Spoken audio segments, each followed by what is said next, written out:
Hello, hello, hello, and welcome back to After the Snap. Welcome to hell, y'all. We are we are currently in hell, but that's okay. That's okay because this is potentially what we ask for. I guess I'm going to I'm going to go out on a limb and say this is what we asked for, and I'm also going to go out on a limb and say that I am stalling just a little bit because I'm trying to. Here we are. Yeah, that's what I was trying to do. Hopefully this works. So welcome back, y'all. I know it's been a minute. Um, if you didn't know, for the last week anyway, um, I'm in Houston. We were affected by Beryl. I didn't have power until Thursday. We got things back, and now I'm back on track. We also had, some other personal things going on, but we had some personal things going on as well, but everything is pretty much back to normal now. So let's hope that means nothing else happens and we can continue our coverage of Evil season 4. We have what is it? Another 7 episodes before it's all over, before it's all said and done. We got 7 episodes left and things have kind of heated up. Things, in fact, it ain't no kind of to it. We are currently we're in the end game. It looks like it's like things now is about to wrap up, and I'm so excited. And hello, Marge. Thank you for being here. Marge is part of the Mod Squad. Fortunately, Marge has been on standby because we haven't had any issues or problems in our live chats. But I probably should have said that. I might have spoken too soon. But we're gonna keep our fingers crossed because we want a very civil discourse around the events of Evil season 4. But before we get into episode 8, which was called How to Save a Life, we do need to do a quick recap of some of the episodes that I missed covering because, like I said, things and people and stuff and all of that. So I am going to go back to the last thing I remember us talking about together was how to fly an airplane. So we need to discuss how to dance in 3 easy steps. I'm going to just give you a synopsis. If you got anything that you want to add to that synopsis, feel free. I'll stop and we can talk about it because then we have to go to episode 7 as well that we missed. So, a possibly possessed dancer leads Kristen, David, and Ben to a dance troupe with coven-like practices. Cheryl reaches her breaking point with Leland. That was an episode that we probably should have talked about. We probably should have talked about as it right after it happened because that was a big one. So Catherine, it was a lady who was haunted by relentless dancing for 2 months. And you guys know that there was like that dancing plague of, I forgot the year, 14 something, where all the people in this town started dancing. So this is kind of like playing off of that. So they were relentlessly dancing for 2 months, and she horrified everyone with her tale of dancing in her children's blood, leading her parents to seek an exorcism.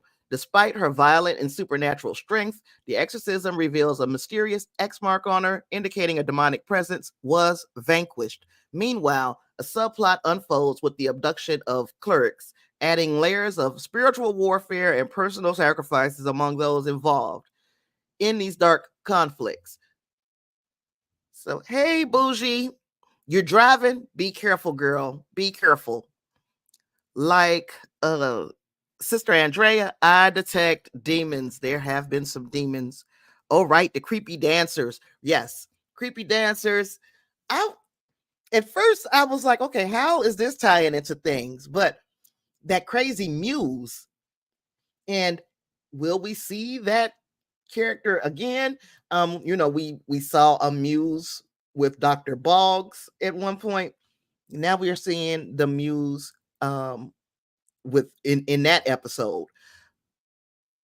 Oh, I'm trying to One of our friends home just got hit by a tornado. So one of our wind grace, for those of you guys who are people who generally are here, wind grace, his home was just hit by a tornado. So we're sending our heartfelt well wishes, thoughts, and prayers to Wind Grace and to everybody affected by those tornadoes, because these storms this year do not seem to be playing.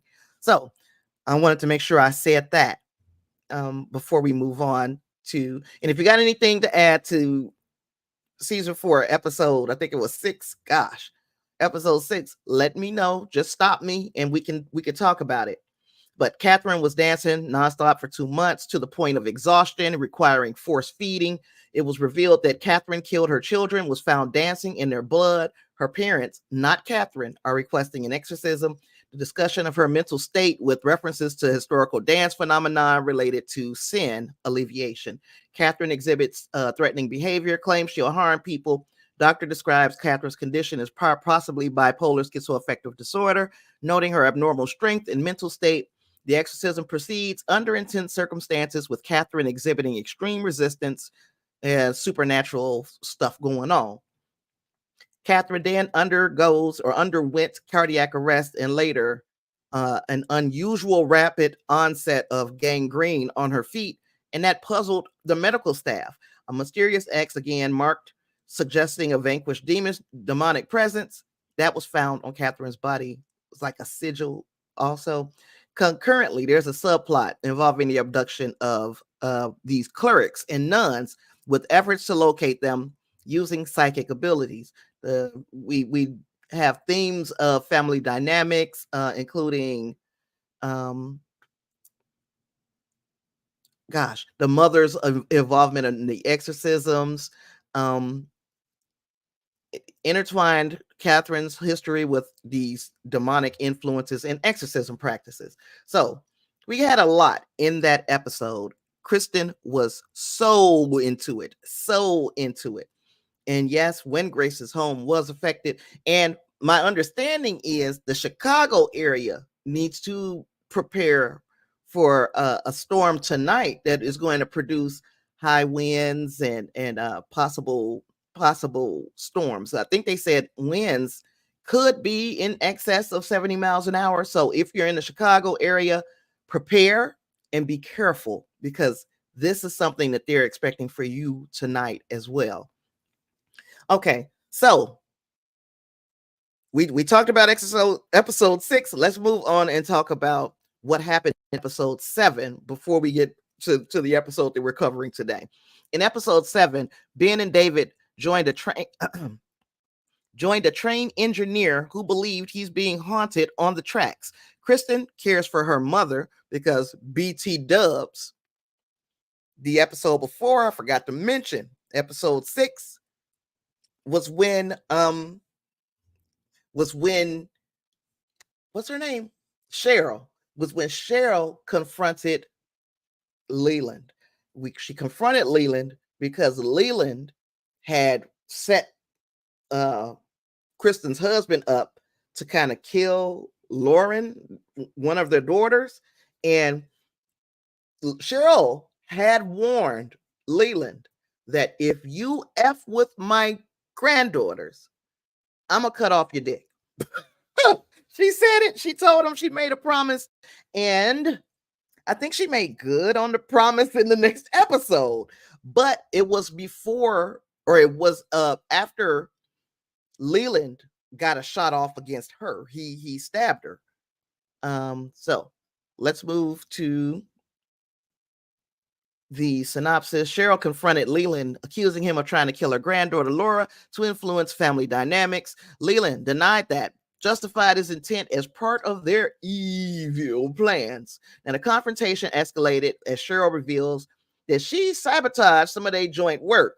Half of their the research samples she destroyed. And despite Leland's threats about ending her transfusions, those transfusions that are keeping her from rapidly aging, Cheryl remained defiant, hinting at a preparedness for a bigger conflict. In fact, she told him, if you're betting against me or you, I would bet on me, basically, and in so many words. So, um, also, this was the one about the train engineer. It's called How to Bandage a Wound. I think that was the name of it. She was talking about the train engineer who was seeing these I guess these, what do you call it? Not premonitions, ghostly. Y'all know what word I'm looking for. Apparitions. That's the word. Ghostly apparitions that they were seeing on the tracks. Well, come to find out that the place where these apparitions were manifesting was literally right on those train tracks above Kristen's home. So Andrea comes over. She's looking to see if there's a demonic presence. There was. There was. And the demonic presence is coming from that hole in Kristen's basement.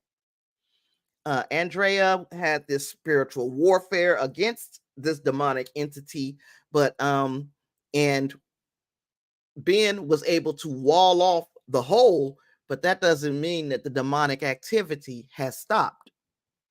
Sister Andrea is a major badass, and that she certainly is. She's a major badass. I'm so glad she's on our team. Sister Andrea um, can compel.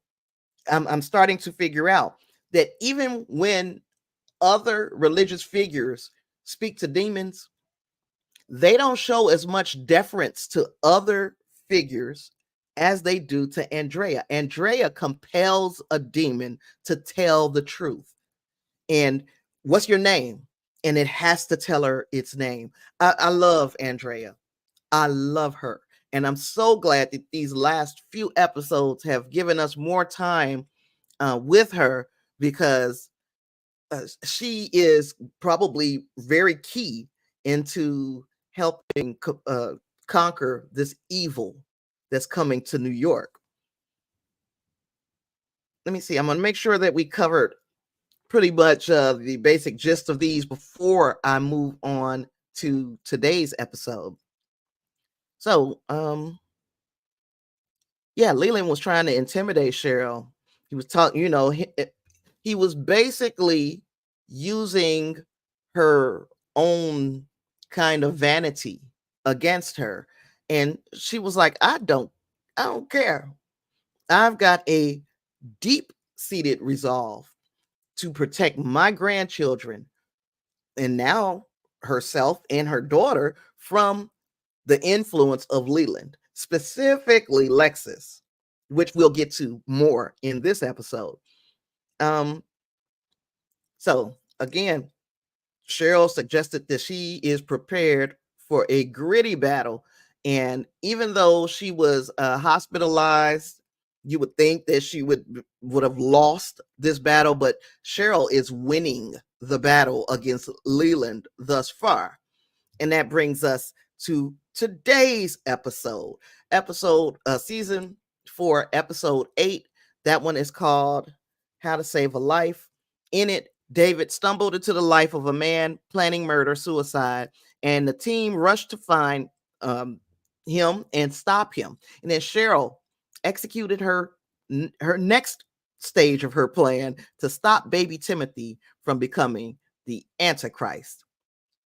It was so freaking, this was another freaking excellent episode. But oh yes, yeah, the MCU, whatever superhero team needs them a Sister Andrea.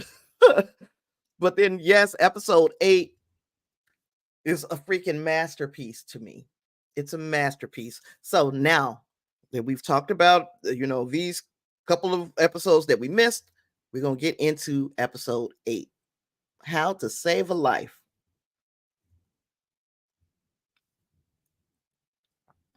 I don't know why. Well,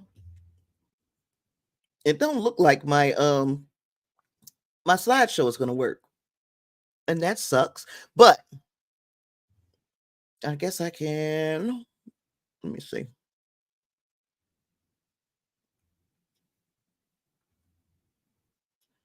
I don't know why it's not working. We're gonna just go do it this way. I'm sorry. I usually it usually works.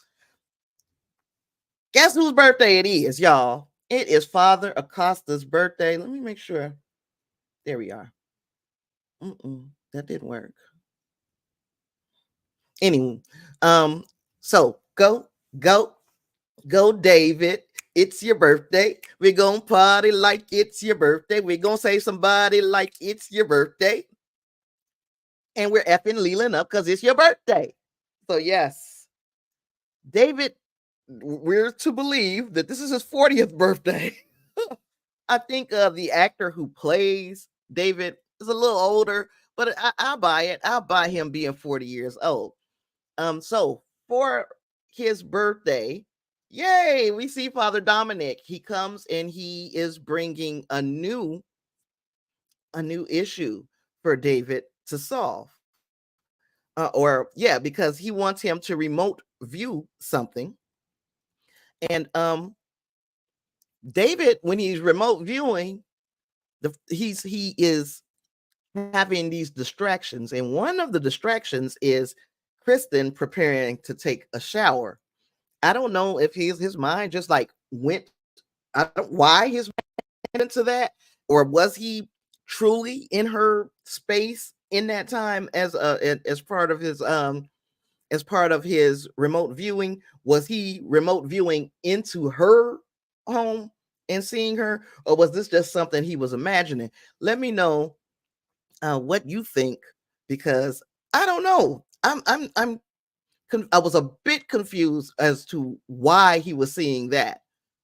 But anywho, he was asking him, "Hey, I need you to look at these items," and the items I believe were a Danish, a dagger, and gosh, was it something else? I can't remember the third item if it was something else, but I know it was a Danish and a dagger, and all of that will come back.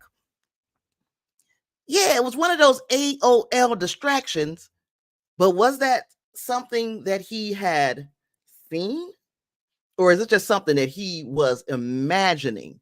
So I might be overthinking this thing. I might be overthinking it. But yeah, he went to or he started to remote view after he left the presence of Father Dominic. And in that remote viewing, he went back to his little room in the rectory, his longing. That makes sense. Yeah, he kind of wants to be wants to be in the position to see Kristen in her birthday suit. Speaking of birthdays, but speaking of birthdays, he gets back to his room in the rectory and there's a birthday party, except for he looks around and he don't recognize any of these people. And then another person walks in. That person is Tyler. Tyler is probably a person, the person who's central to some of the things that went on in this episode. I'm gonna try to fix this presentation, because I really want to be able to go through it scene by scene. Do.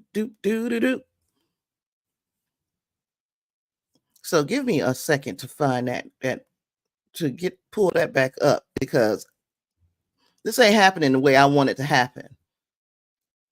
And I'm very particular about my ish.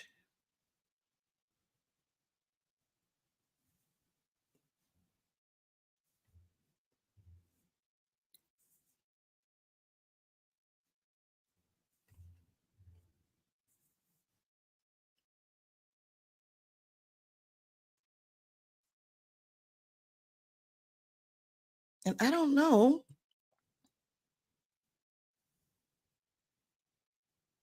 I don't know why it's not working. You know, things usually work. And it could be because I'm trying something new, but it shouldn't it shouldn't take all of this. Okay, I think we might be.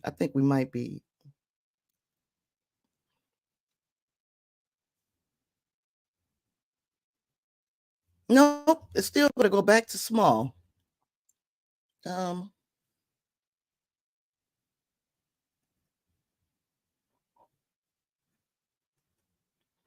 I can't make it work, and that's gonna piss me off.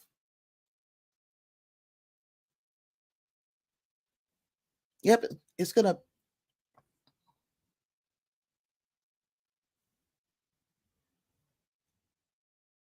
make me mad. It's gonna make me mad. Yeah, I gotta take my time to get my ish just right.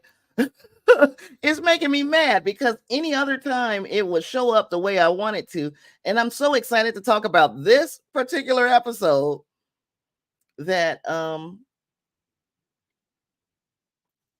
don't know why it won't go to full screen.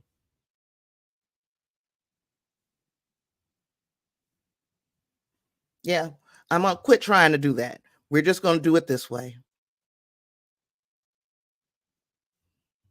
No, I don't want to postpone. I want to finish this because I do want to talk about this today.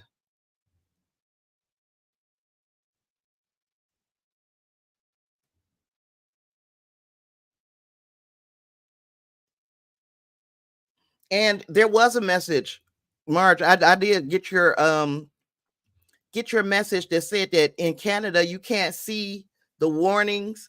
I think this week, as I didn't put it on these slides. I think this week the warning was oh,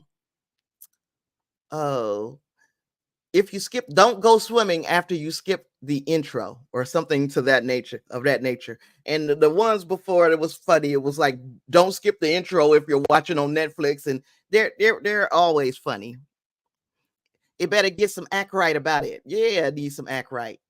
Um, but even if it don't want to act right, we're gonna get through this. So we were talking about the remote viewing and David seeing this birthday party. And he had no idea who these people were, but we do find out that this birthday party was for a man named Tyler. It was thrown by his family and friends. Tyler comes in from work to see everybody, there to celebrate him on his special day. So we know Tyler shares a birthday with with uh with David. You have to watch all the intros on Paramount US. Yeah, because the intros are, just that little blurb at the bottom anyway. It's cute and funny, and I like to be surprised about what's going to be the next one. But yeah, so David has his birthday.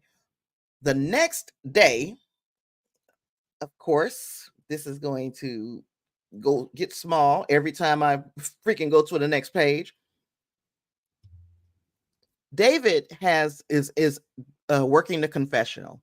I don't know what we call that. He is the reverend, or what do they call him? The priest who was taking confession.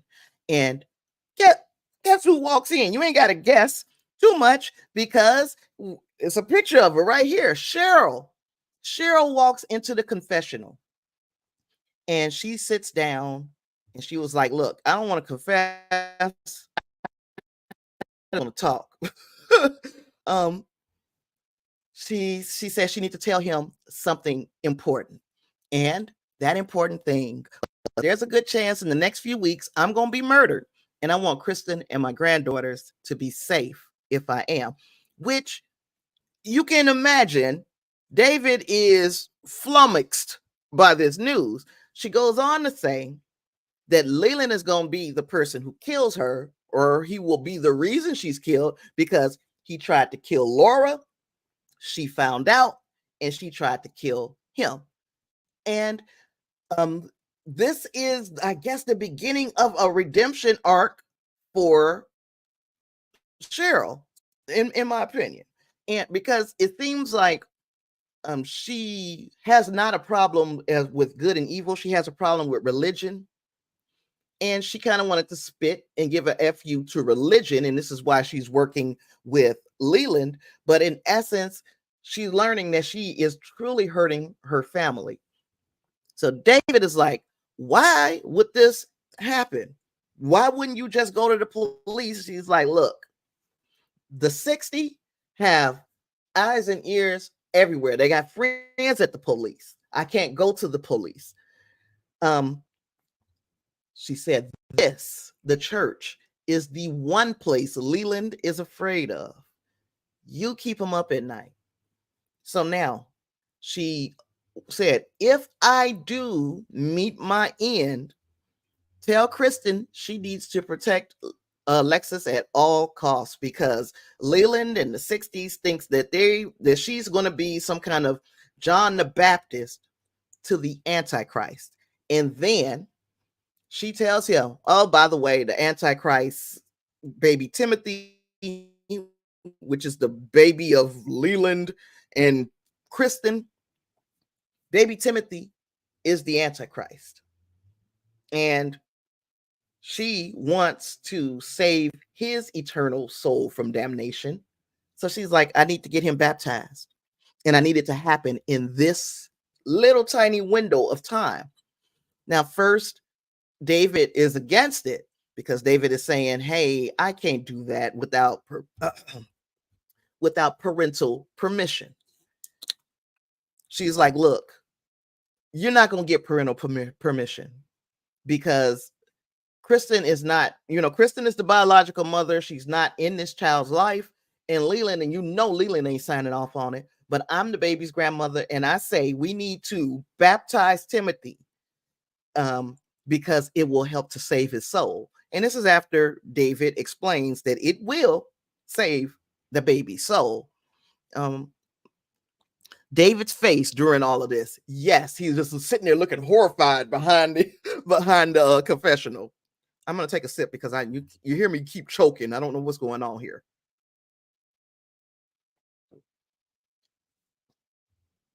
Got to wet the old vocal cords, I think. Okay.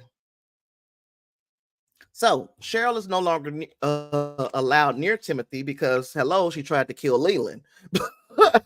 But the sacrament needed to happen, and it needed to happen during an hour that Timothy's surrogate mother, and I forgot that lady's name.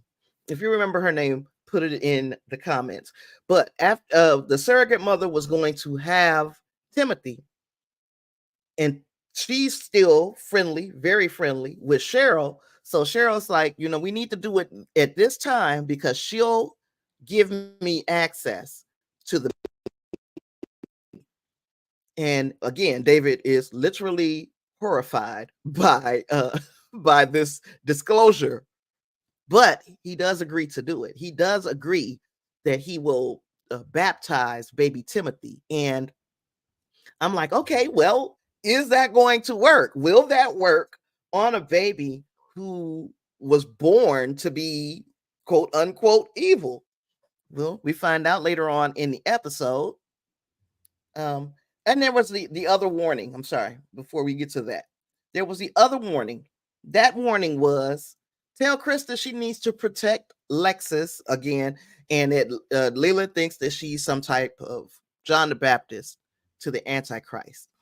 And now we understand what Lex's role in all of this was supposed to be, to include the fact that Lexus does have a very when she met Timothy that one time, they connected.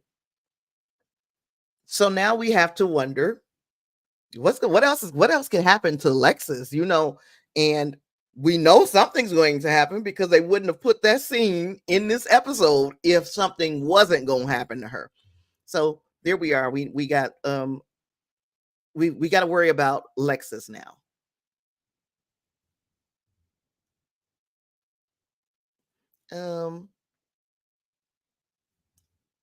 Let's see. So we're still going on through this remote viewing with Dominic and well, conversation now with Dominic and David, where Dominic is telling him, look, I don't care what you saw in this remote vision. The your priority needs to be evil is coming to New York, and you need to be ready. We need to know what's coming. And the only way we're gonna know it's coming is if you tell us. Father Acosta goes back to his room in the rectory. He does see another scene from this family's uh, this family's private life. David is like a fly on the wall for some of their most intimate moments. So the latest vision revealed that Tyler and his wife have experienced one of the worst losses imaginable. Their child, their son, was killed in a vehicle accident. So, I think he was struck. Was it by? He was a drunk driver, I think. So he was struck by a drunk driver and killed. And it's clear that that Tyler is struggling with this. And then Father Acosta sees this man open up a desk and pull out a weapon. And David is like, no, no, no, please don't do this. He puts the weapon to his head.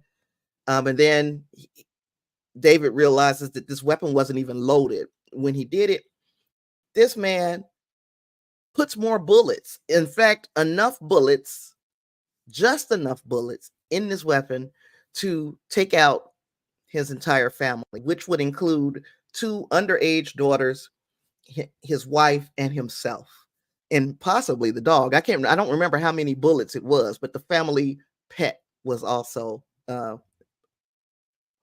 Leslie. That's that lady's name. Gosh, couldn't think of her name. That's the surrogate mother. Yeah, Leslie is the surrogate mother. So now we got her name. First and foremost, I was very happy to see this actor. God, what the hell is his name? He was from the Save the Last Dance. And what is his name? I didn't write it down. But anywho, this actor from Save the Last Dance, I was very happy to see him in this episode. And Marge says, this is intense. David's tension increases the panic. Yeah, because number one, nobody wants a front seat to murder. Nobody, or familicide. Nobody wants to see that, right? But also to be right there, to be present in this space, and to be basically impotent. There's nothing that you can do to stop them. Well, this father actually goes to carry this act out with this gun, and the family dog comes and Lord have mercy, thank God for dogs, thank God for pets, period. Because for people who are experiencing this type of trauma, your pet might be the very thing, your pet or your children. But in this case, his kids were asleep and they were about to be victims. The pet was what brought him back down to reality.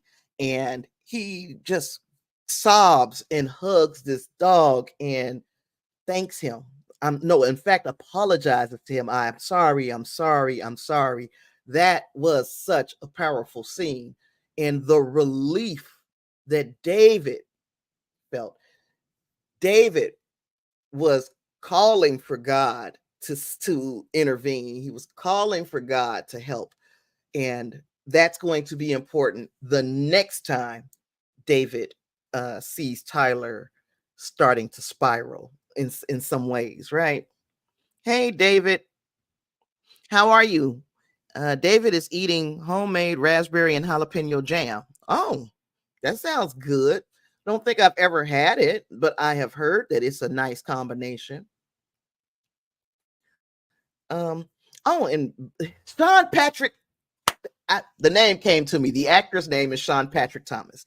Okay, so Ben and Kristen came to the rectory with a cake to help David celebrate his birthday, and they had some booze too to celebrate his 40th birthday. Cake is decorated in 4 different styles because four different daughters from Kristen. And David asked, "Who did the red one?" And Kristen says, "Lexus. Red's her favorite color these days." Now, there was a lot of symbolism over previous seasons that had red in behind it, right? And even in this episode, Father Dominic is saying, "Is there a red painting in the room or something to that nature?" It's always coming back to red. Red is also associated with evil in a lot of ways. And by this being Lexa's favorite color nowadays, it's kind of showing that the influence is subconscious. She's got evil around her, and it is a very subconscious thing, but she is kind of falling into the, I guess, path that Leland and the 60 want her to go down. Um, so everybody's drunk. David, Ben, and Kristen, they start singing, "Should I stay or should I go?" But before they started the whole "should I stay or should I go," "If I stay, I will be trouble. If I go, there will be double." After they finished singing that, or before they started singing that, David tells them about the vision that he saw, these visions that he's had. Now, Kristen says, "Are you envisioning what life could have been like had you made different choices?"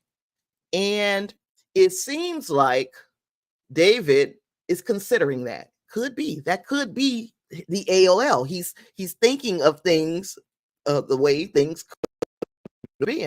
But we all find out that sure enough, this is a real situation. This is not just uh David's subconscious making things up.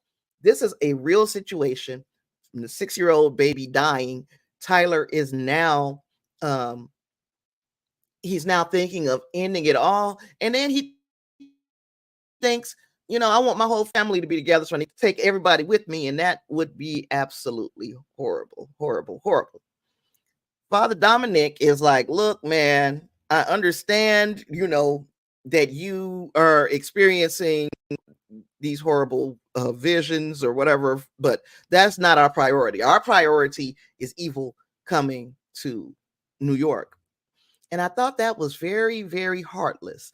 Even though I am a Star Trek fan, and we know the needs of the many should outweigh the needs of the few, you do not want to have on your conscience that I could have done something to save this one family, and I know that this thing is about to go down probably soon, or I could look at the greater the greater good, knowing that we might still have time to keep that from happening, but time is very limited to keep this from happening. So David was like, I need to get back to it's kind of like he gave a fu to Father Dominic, and then he wanted to get back. He wanted to get back to his gosh, I forgot. I lost my train of thought. What was I saying, y'all? Oh, he wanted to save this family. And then we'll get back to what you want to do. But this family is important right now. I think this singles out David as extra important. Yes, number one, he's extra important because I think that Father Dominic is looking at the big picture. I don't think, even though Father Ignatius says you need to be careful, he doesn't trust Father Dominic. I think Father Dominic is very big picture, and sometimes we have to look at the composites, the little parts, instead of always being big picture. And it shows that David has a bit more compassion than some of the priests in the entity. Question: do I trust Father Dominic? At first I did not, and I don't know if it's because I am enjoying the actor playing Father Dominic that I say he's a big picture kind of guy, and that's why he is not as interested in helping this family, blah blah blah. But he could be nefarious. He could have some nefarious tendencies, and I think he's meant to be an ambiguous character for now, because it makes for better drama. We don't need to know exactly what his end game is, but I think of all of the members of the entity, I think Father Dominic is the one that I probably have trusted the most. Those other ones that came and went, the other representatives, people who were coming to get information or give information to David, I don't think I trusted them as much as I trust Dominic. Marge also said, I think we have to remember that Father Ignatius was saved, literally. Yeah.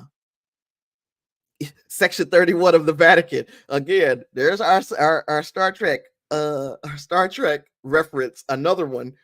Section 31 is their kind of CIA, their covert ops. And that's who the entity is of the Vatican. They are covert ops. Marge says, I'm not sure about trusting Dominic. She said, I think I'm conflicted because we never really got to know his group, the entity. What do you think? Marge? Yeah. What is your opinion as far as, do you think that Father Dominic is trustworthy? Right now, I'm leaning towards yes. We don't like his methods, maybe, but I think his motives are good. But and Marge is also saying that she's not 100% sure she's ready to throw it all behind Father Dominic. I don't blame you. Father Dominic is he's a polarizing character, and I think they meant it to be that way, and I'm glad they made it that way. We're going next to a baptism. Yay! Because Monkey Wrench has been thrown into the program. You trust David to trust himself and his visions, and Andrea. As long as he trusts Andrea and himself and his visions, he's probably going to be okay. The Andrea gave him she gave him advice on how to bring his visions back when he loses them, and that is by playing the heavenly chord. So he plays the heavenly chord in his room, and sure enough, these visions are able to come back. But this time, he's actually able to maybe kind of interact. He's there, but he's not there, right? But he had an opportunity to stop Tyler this time, right in his freaking tracks, from carrying out this familicide. So he says, no, God, don't, or whatever he said, something of that nature. And it was like Tyler heard him, but he couldn't see him, couldn't feel him. He knew he was there. There was a presence in the room with Tyler, and that is what caused him to stop. Okay, so now we're going to go a little bit past Tyler for just a moment, because we're about to go to the baptism. So join us in celebrating the baptism of Timothy Francis as he's welcomed into the Christian faith. Timothy's baptism had to come off earlier because Leland was trying to throw a monkey wrench, and that's the way the devil works, ain't it? Can I get an amen? Y'all know I'm not a religious person, but I know to talk. So can I get an amen? he was being Leland must have got a bug up his rump to say, I need in fact, the manager, the goat man, he commanded Leland to bring Timothy to some kind of like dress rehearsal for this ceremony that they were going to have. But Timothy was with his mom, and his mom told Cheryl, hey, if it's going to happen, it's got to happen now. So Cheryl now has to call around to find David to perform the baptism tonight. Except for David is on another mission. He's the mission that he's on is trying to save Tyler and his family. That means that the only other father in the church, Father Ignatius, is going to be called upon to perform this baptism. And he was like, he didn't want to do it. He was like, you got to wait till tomorrow. She's like, nope, got to happen tonight. This is Cheryl talking to Ignatius. And he couldn't, before he could disagree again, she had hung up the phone and was like, I'm on my way. So now Andrea and Father Ignatius are the only ones in the church. And as Andrea is praying and, having a little solitude, a little time with God, and she's praying, the weather seems to shift. Then there's a knock at the door, and the knock at the door is Cheryl. And they recognize one another, of course, because they've interacted before. Cheryl tells Cheryl spills to Andrea what is going on. Andrea looks at that baby, Timothy, and is like, she sees a demon. She knows that this baby is possessed. So so she knows that this baptism has to happen. This baby has to be baptized because Cheryl is standing here telling her this baby is supposed to be the Antichrist. And Andrea is looking at him like, yep, Antichrist. So she takes him to Father Ignatius, tells him, hey, baptism has to happen tonight. Except everything that can go wrong does, and it is literally because of not divine intervention, where I need to turn off these notifications. They really get in the way when I'm when I'm talking. But yeah, this is not divine intervention. This is that other thing. When they set to give this baby the baptism, to perform the baptism on Timothy, the lights go off in the church. Then the pipes freeze where they can't get water in order to have blessed water to perform the rites. Andrea has the presence of mind to grab a bucket, to run outside, to collect rainwater, because she is a boss. She collects enough rainwater so that Father Ignatius can bless the water and then perform the rites. And as he tried to perform the rites, all kinds of crazy stuff is happening, but it happened. Timothy got baptized, and his entire demeanor changed after that. He went from being the whiny crybaby that they had projected for the last few episodes. In fact, they say that Timothy is 3 months old now. Timothy went from being a whiny little crybaby baby, which is, it's okay for babies to be crybabies. I got a crybaby over here.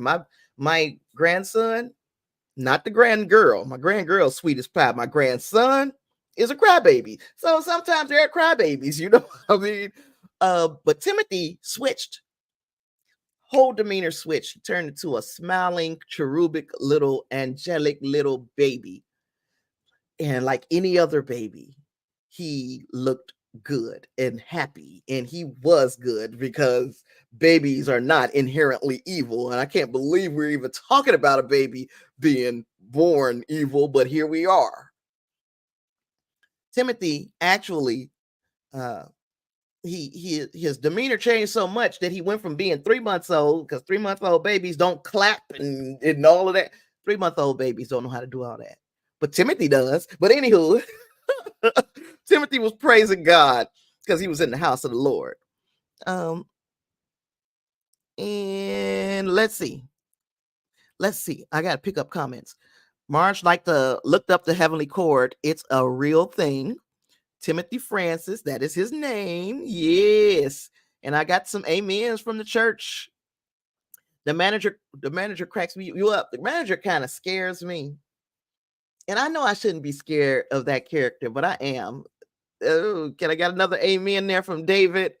It is smart to remove David from this scene. Why?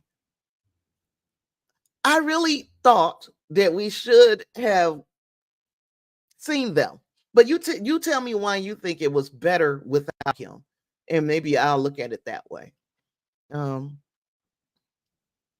Such a lovely baby. He is so cute and sweet, and just a little sweet little chunky face baby that I want to pinch his little cheeks and smell the milk on the little neck, because I'm sick like that. I like to smell the baby's necks for the milk.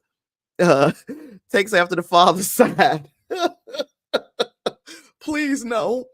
Marge said, at some point in the season, I'd like to discuss why we have seen this baby a number of times throughout this series. Yes, it's been because the other baby, the baby from David's dad and his one of his wives or girls or whoever, one of his people in his throuple.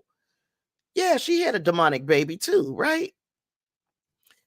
There's never been a more tense baptism scene, except for maybe Godfather 2.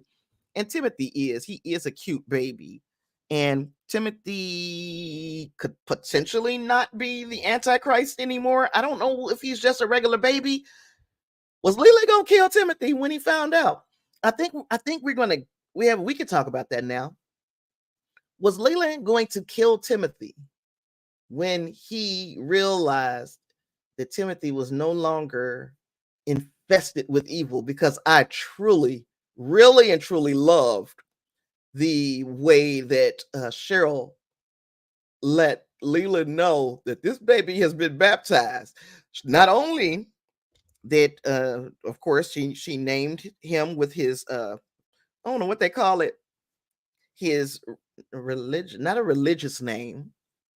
I'm not as familiar with baby baptism. I came from the Baptist church, where you don't baptize somebody until they're old enough to understand the commitment that they're making with God. So we didn't baptize babies. But what do they call it? The name that they chose, to the religious name, biblical name, or whatever. Anyway, the biblical name is Francis. So his name now is Timothy Francis to the Catholic Church. And Timothy Francis takes a picture with Sister Andrea and Father Ignatius. And I knew that this picture was just for Cheryl to prove to Leland that this baby had been baptized. Um, Marge said the removal of David makes us focus on Ignatius, which makes the whole experience more credible.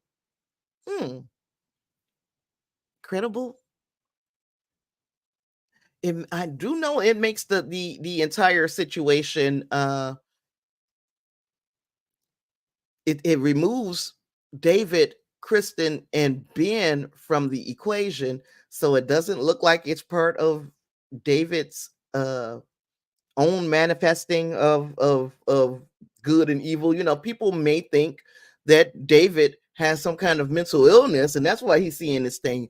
But with Ignatius experiencing this thing and being the person to carry out the baptism, it lends more credibility. I think I got what you're saying. I think so. Yes, he was about to smother that baby with a pillow. And I would have threw my freaking remote through the TV. Had something happen to that baby, I knew they weren't gonna show nothing like that on TV. But but it really would have bothered me if he would have started to attempt to do something to Timothy. Um, Bougie Barbie said, I think they just called it a surname, but not sure. Yeah, now I understood. I talked myself through it before I saw your comment, Marge. And because you're saying the same thing that I just talked myself through, I completely agree with what you're saying.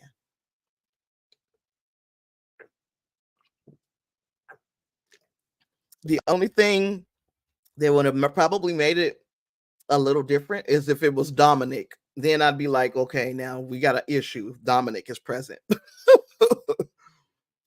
um, so before we go to our next last slide, because we'll be talking about what we find out when we learn how or where Tyler and his family lives, because that was the mission that David,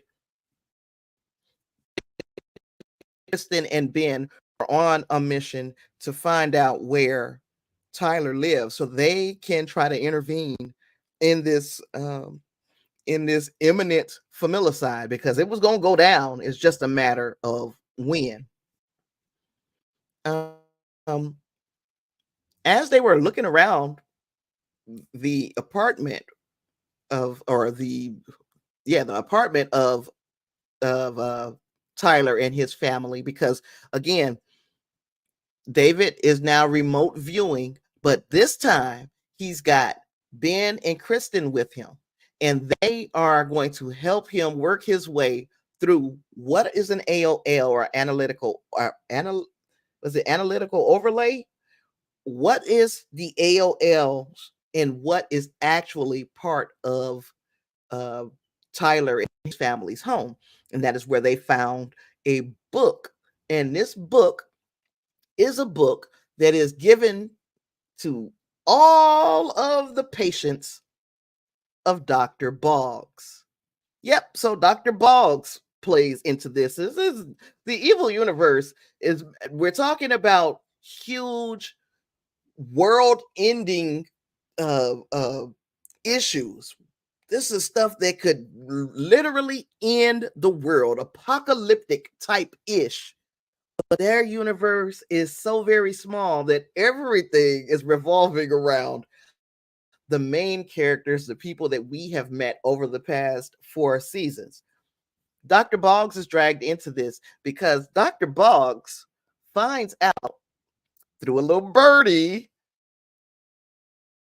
that his assistant, secretary, assistant, whatever we're going to call her, that she was giving out some personal patient information. So Dr. Boggs fires her, hires somebody new.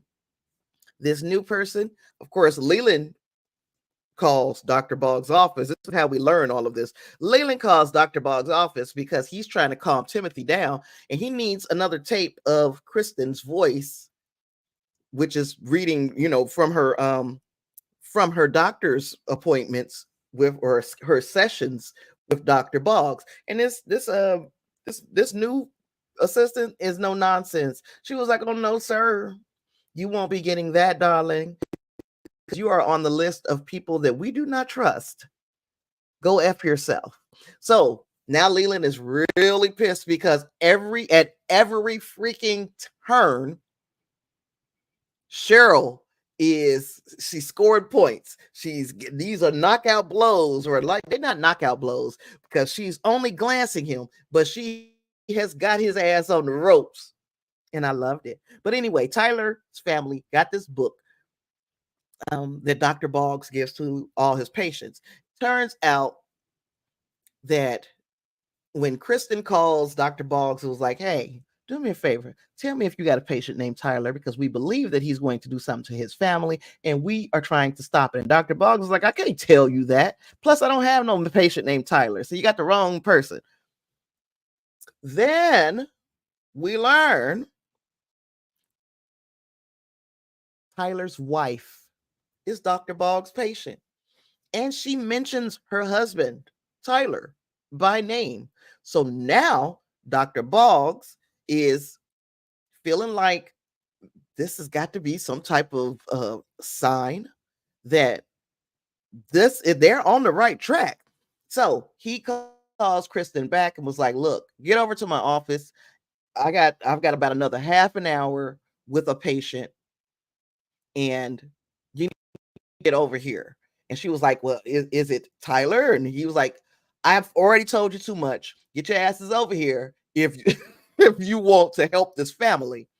And they do. They boogie on over to Boggs' office and they stake out. They see Tyler's wife leaving, and then they follow her to the crib. Guess where he lives? Guess what building Tyler lives in?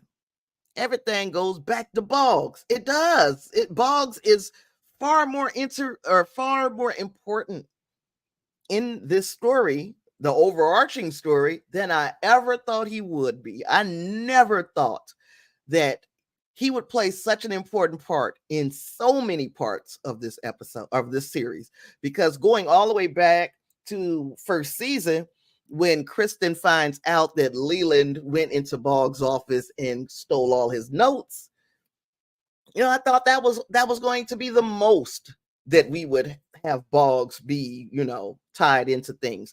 But over the next 3 seasons, he has been part of the intricate plan of Leland to, number one, to manipulate and to manipulate the situations with Kristen in order for him to infiltrate her family. So yeah, it's just Boggs is very important, and he turned out to be extremely important this week. So David, Ben, and Kristen go over to their home, to Tyler's home, and they are faced with the mother. I'm sorry, the wife of Tyler, and they give her this crazy story about being from a private school that, again, in their most intimate moments, Tyler and his wife were discussing this, and David just happened to be that fly on the wall when he was remote viewing, so he knew that this is something that the wife wanted. So this is a good way to get your foot in the door so that you can help Tyler. Tyler wasn't at home just yet. When he got home, he sees Father Acosta in his study, and Father Acosta was talking to him about, the grief that he was experiencing, and Tyler is like, "Did my wife, call you? Did she put you up to this?" And he's like, "No, pretty much God did. God put me up to this." In fact, he starts telling him things that he only could know if he were in the room or if God told him. Now, we know it could potentially be a little bit of both. But what David said was like, that presence you felt in the room, that was God. Even though the presence that he felt in the room was David. David is a man of God. I guess David walks with God, and David in that instance represented God. And David told him he saw you and he showed himself to you to prove that he is not absent. Oh my goodness. If I were a religious person, it would have, that would have probably given me goosebumps. In fact, I'm not a religious person, and it gave me goosebumps, because this is exactly what Tyler needed to hear. He needed to hear that God was with them through this very painful situation. In fact, I believe Father Acosta said he has not abandoned you or your family. And then he said that God wants you to go to a treatment program and heal before you resume being in, you were with your family, but you need help, brother. These are thoughts that you shouldn't be having. And that was such a powerful scene. Both actors did an outstanding job, because when Tyler started crying and said, "Anything, I'll do anything," that did bring tears to my eyes to see these men hugging in that room, because David realized now, I just stopped a horrible thing from happening. Except he did stop a horrible thing from happening, but right over his head was another horrible situation attempting to happen. Now, this is not to say that Cheryl hadn't already thrown all types of monkey wrenches in the program, but I believe that Tyler and his family, because Tyler shared a birthday, because they live in the same building as Leland, because they live directly underneath Leland, that might have been an analytical overlay. That might have been some white noise that David was seeing, because he couldn't see the bigger picture of what was going on right over their heads. And it could have potentially he could have potentially stopped whatever ceremony was going on over his head. He could have stopped that if he wasn't right downstairs. I believe Tyler and his family needed help. And I believe, though, that they were an AOL, that they were a distraction for David. Let me know if you agree. I'm going to pick up comments now. Who do you think had Angie, Boggs' assistant's fire? Cheryl. It was Cheryl. Cheryl made the call that got that woman fired. And it was a very moving scene between David and that family. And you said, what do I think about the close? That's I just said. The fact that I think that the close proximity of those two homes was an AOL. It was an analytical overlay. It was a distraction for David. David should have been right upstairs, but instead he was downstairs. Now, the fact that he wasn't upstairs didn't matter as much, because the baptism happened, which is something that Leland had never counted on happening. He never thought that that this baby would end up baptized, but here we are. Bougie said, I love how they tied saving Tyler and Leland's devil tree together, or deviltry together. Yes, because also, Tyler may have been being influenced. So I do believe that Tyler was an analytical overlay for David. I strongly believe that, and until I see something different, I'm gonna probably die on that hill. However, the proximity to the evil of Leland may have been creeping its way into Tyler, tempting him to do this evil act. So that also, both things are true. That if possibly, if Leland wasn't living in that building, these horrible dark thoughts would have never went through Tyler's mind.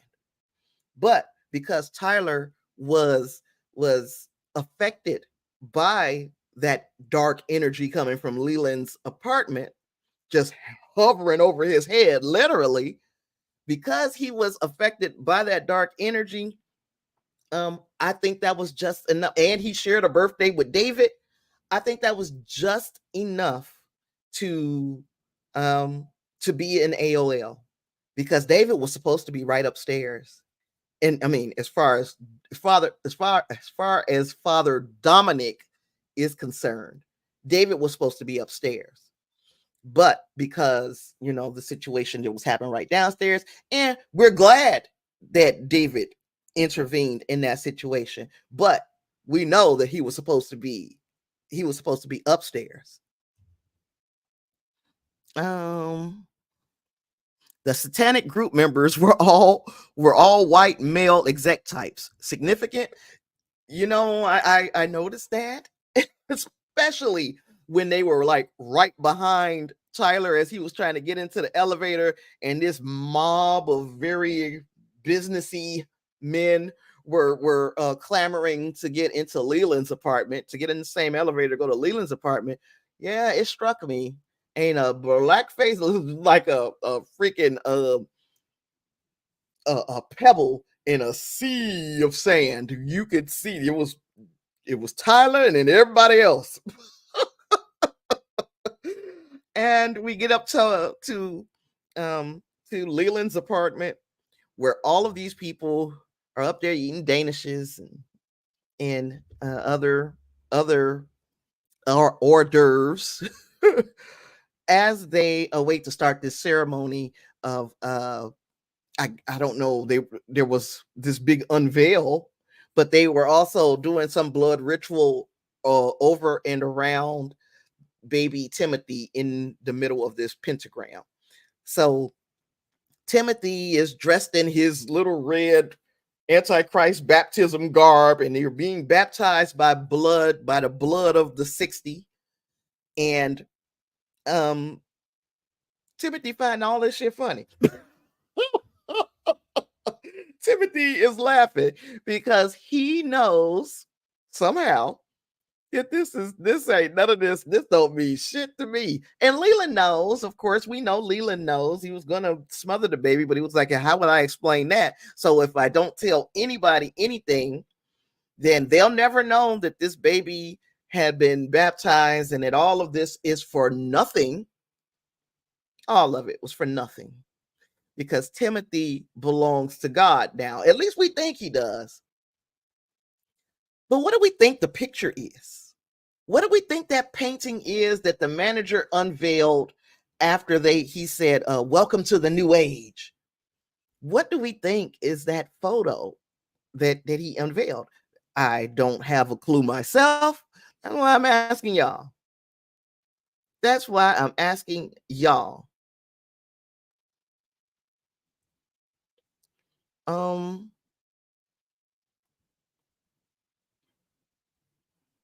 Yeah, but he's like literally cracking up. The red. Oh, girl. I'm so glad I got you. See, this is why I got Marge on my team, y'all. Because I done talked about everything else, and I've overthought everything else, but I did not think about the fact that there's supposed that is the red painting. That's the red painting. And Bougie Barbie said, I don't even know what to think.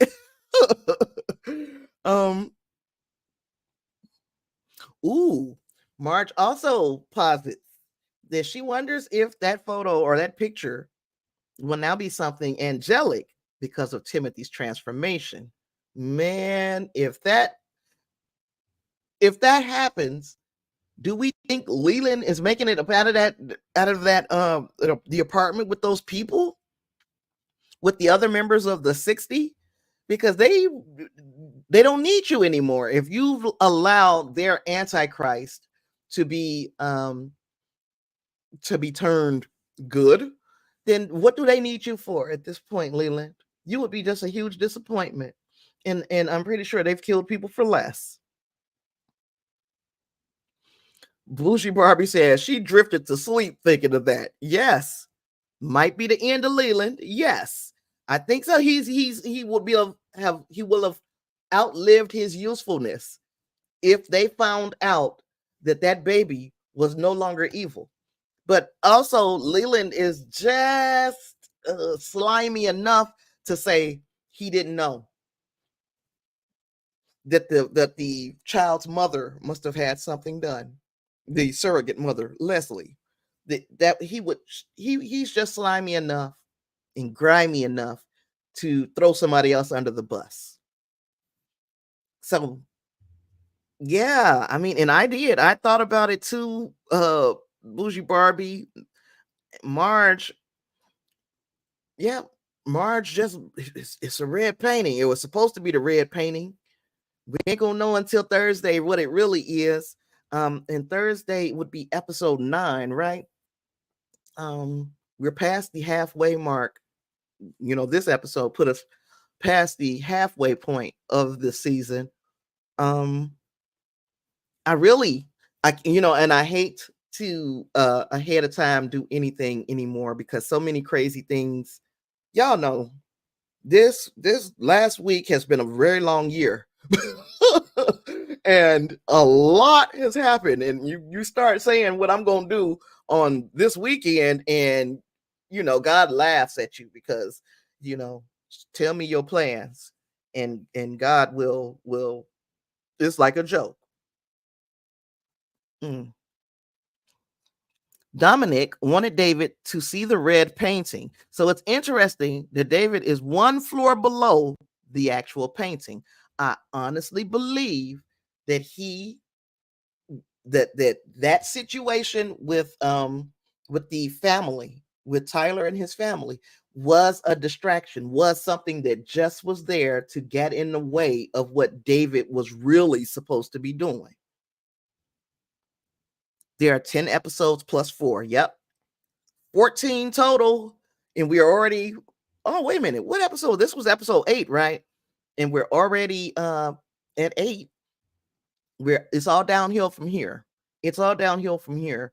And I really hope that somebody else will pick up this series because I really would like more stories, even though it seems like okay, all the seasons have been building up to this point.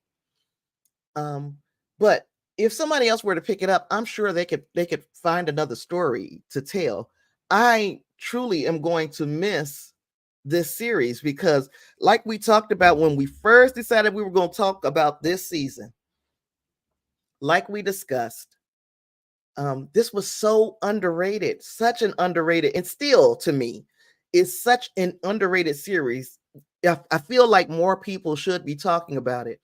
And there are a bunch of people, thank goodness. And I mean, I ain't saying like hundreds, but for a channel my size, for the groups that I'm getting on my live streams, the sizes of my live streams are so small. People are like, why do you even do it? You don't even have 20 people. You don't even have 30 people.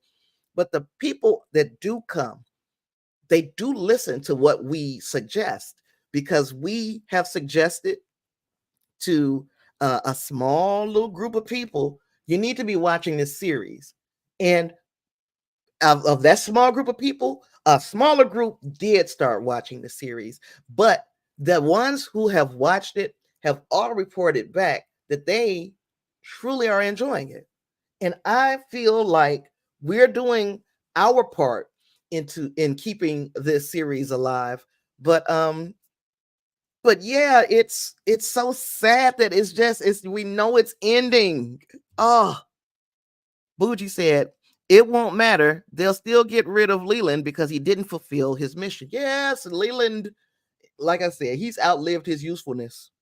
Once they find out that that baby ain't evil anymore, he's outlived his usefulness.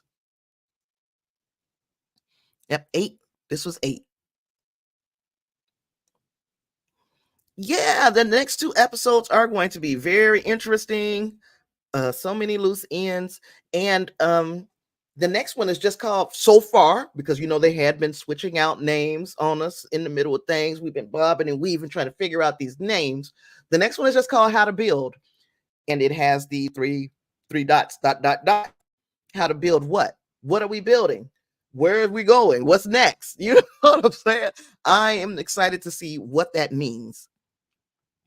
Yeah, we'll have to wait for another King and King series. I don't want to wait for another King and King series. I want this series. I really do. Really enjoy this series. Such a good series. And the cast has been so flippin' wonderful. From the all the way from the big three or our Trinity, Ben, David, and Kristen, all the way down to the children, and then even the bit actors like the actor who played Tyler, Sean Patrick Thomas. They've done such an outstanding job with every aspect of the series, and I hate when a good series ends because there's lots and lots of crap on television right now.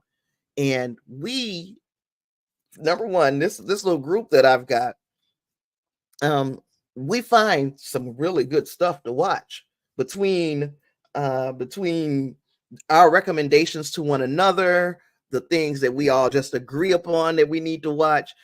I truly am thankful for you guys, because you guys have put me on to some good TV, and I've also had some stuff that we've been watching. I didn't think too many other people were watching it, to find out that a group in my little core group has been watching it along with us the whole time. We could have been discussing this.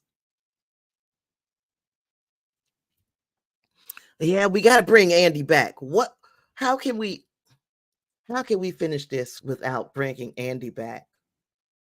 Yeah, it's a lot of loose ends, a lot of things that we need to find out. And they had planned for the 10 episodes, and we're already at 8.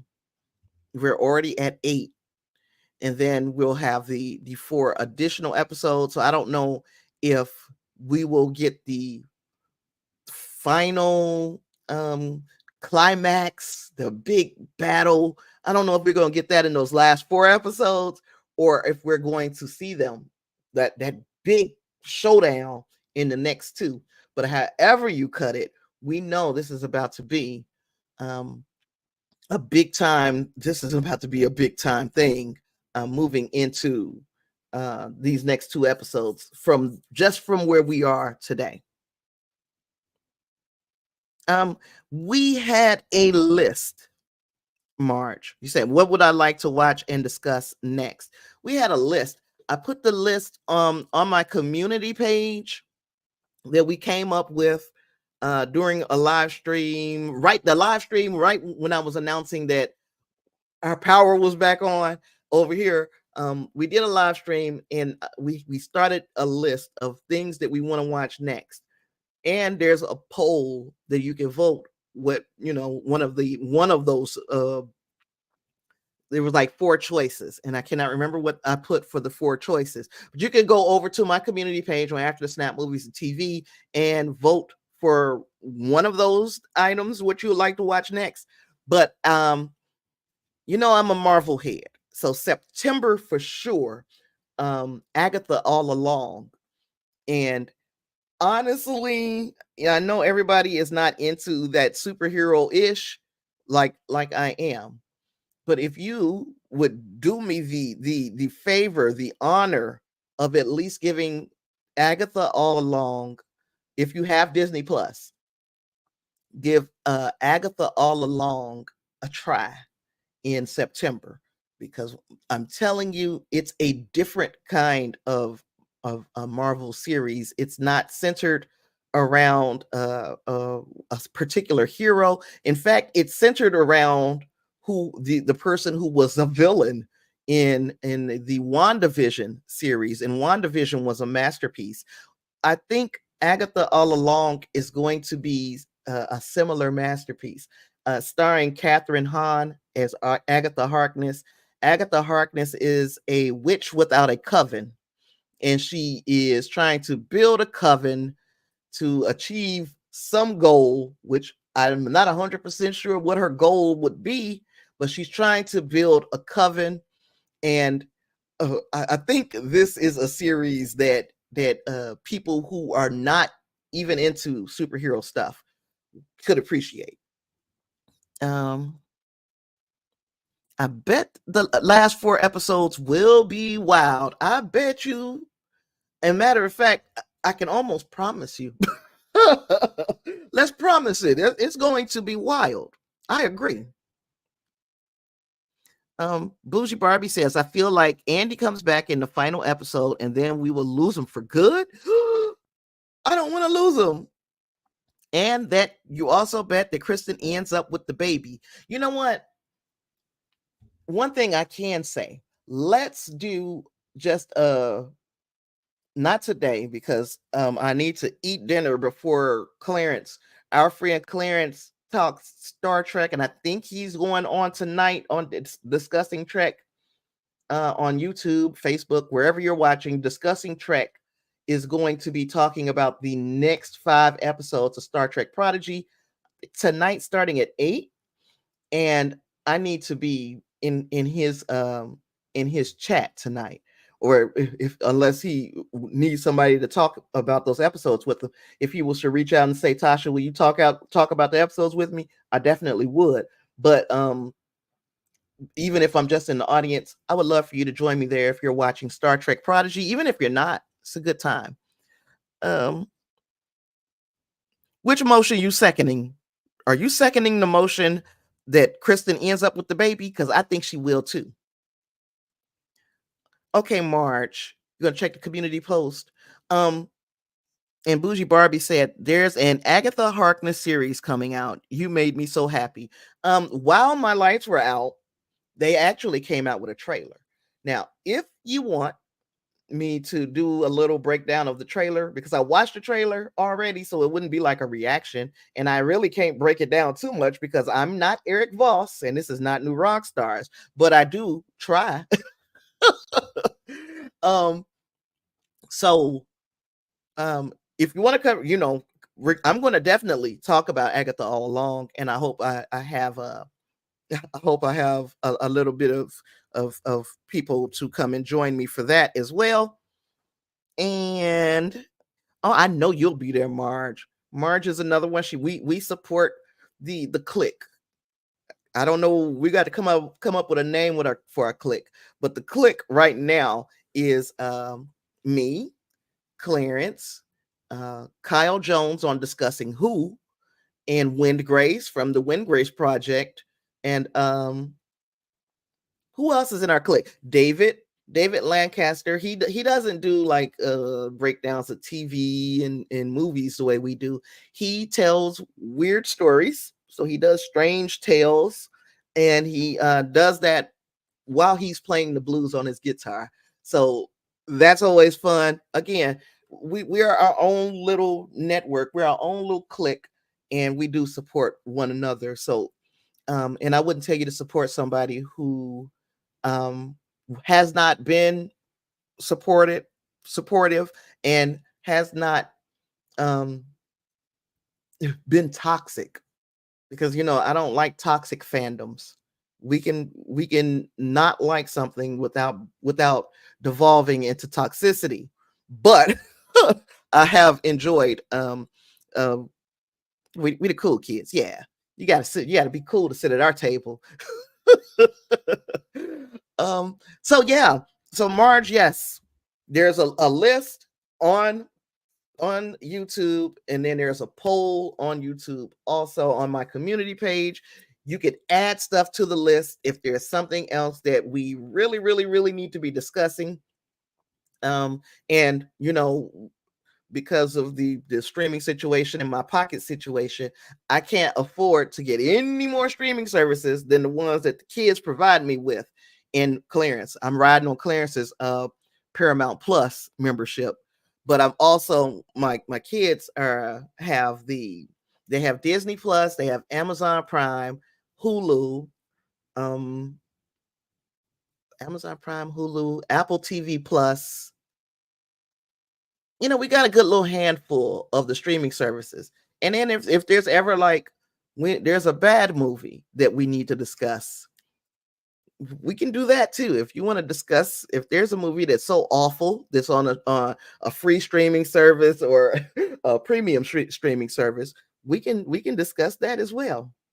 Yeah, them kids they gave me Disney too. They got Disney. Gosh, I can't remember if there's anything else that's paid for, but yeah, those are the ones that I have. Um, I don't have Max. Mm, I don't have Max, but I want it. I do. So that's all I got for today, y'all. It has been fun. I appreciate you guys. Thick tongue. I appreciate you guys for hanging out with me this week, and hopefully we can get together. That's what I was saying. We can get together and kind of make a list of these things that we're theorizing. So write down your best theories of what's going to happen over these next few episodes of Evil, and we can discuss. We can have a good old theory session, and do that outside of our normal, outside of what we're doing now today, we can have a good old theory session on another day, that we can all get together and talk. So, with all that being said, I've got nothing else. Thank you, Marge, for being here. Thank you, Bougie Barbie. Thank you, David, and whomever else was here over on Twitch and on Facebook. So, appreciate all of you guys for being here. Thank you for joining me, and thanks for helping to make this a decent conversation. Make sure you hit the like button before you wipe your shoes and get on out of here. And I'll see you in the next one. Peace.